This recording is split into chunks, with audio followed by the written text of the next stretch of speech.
Okay, paano naman daw i-reset sa default app ang isang file para doon siya mag-open, kagaya nito. Technically, itong file na to ay Word document, pero yung icon niya naging Photoshop. So, pag in-open natin to, double-click, sa halip na sa MS Word siya mag-open, sa Photoshop siya mag-open.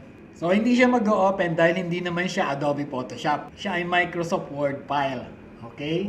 Ibalik natin sa kanyang default application na Microsoft Word yung kanyang pag-open. Kung makikita nyo yung kanyang extension ay .docx.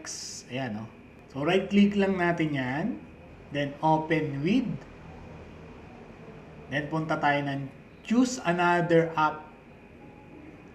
So, accidentally, naging Adobe Photoshop file siya. So, hanapin lang natin dito yung Microsoft Word. Ito yun, no? Ayan. Kung wala dyan, pwede mong i-click yung more app. Okay?